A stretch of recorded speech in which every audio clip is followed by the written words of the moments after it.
పార్లమెంట్లో పాస్ అయిన మహిళా బిల్లులో బీసీ మహిళలకు సబ్ కోటా కల్పించాలని డిమాండ్ చేశారు ఎంపీ ఆర్ కృష్ణయ్య. అప్పుడే బీసీ మహిళలకు రాజ్యాధికారం దక్కుతోందన్నారు. బీసీ మహిళా సంఘం ఆధ్వర్యంలో కాచిగూడలోని ఓ హోటల్లో సమావేశం నిర్వహించారు. మహిళా బిల్లుపై బీజేపీ ప్రభుత్వం చిన్నచూపు చూస్తుందని గతంలో కొంతమంది రాజకీయ నాయకులు ఆరోపించారని గుర్తు చేశారు. కానీ నేడు నరేంద్ర మోదీ ప్రభుత్వంలోనే మహిళల బిల్లు పాస్ కావడంపై హర్షం వ్యక్తం చేస్తున్నారని చెప్పారు. మోదీ ప్రభుత్వం అన్ని వర్గాల వారికి సమన్యాయం చేస్తుందని ఆర్ కృష్ణయ్య కొనియాడారు.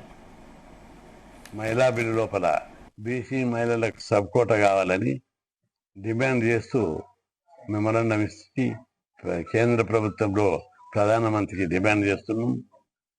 రెండవది, మహిళా బిల్లు లోపల మహిళా బిల్లు కేవలం చట్టసభలకే పరిమితమైంది. చట్టసభలకు ఒక్కటే కాదు, మహిళా బిల్లును పరిధిని విస్తరించాలని చెప్పి కేంద్ర ప్రభుత్వాన్ని డిమాండ్ చేస్తున్నా.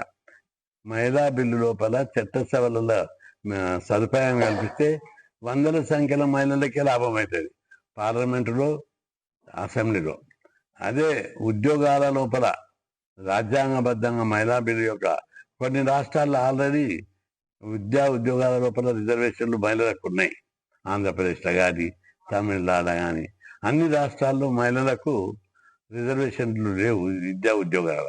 అందుకే కేంద్రం పెట్టే బిల్లు లోపల మా చట్టసభలతో పాటు విద్యా ఉద్యోగాలు, ఇతర పారిశ్రామిక సదుపాయాలు అన్ని రంగాల లోపల ఎస్సీ ఎస్టీలకు ప్లాన్ ఉన్నట్టునే మహిళలకు కూడా అవకాశాలు కల్పించినట్టయితే మహిళలు పారిశ్రామిక రంగంలో, విద్యా రంగంలో, ఉద్యోగ రంగం లోపల వెళ్తే కొన్ని లక్షల మందికి మహిళలకు బెనిఫిట్ అవుతుంది. పారిశ్రామిక రంగంలో కూడా మహిళలు ఏ కోశాన తక్కువ లేరు, వాళ్ళకు కూడా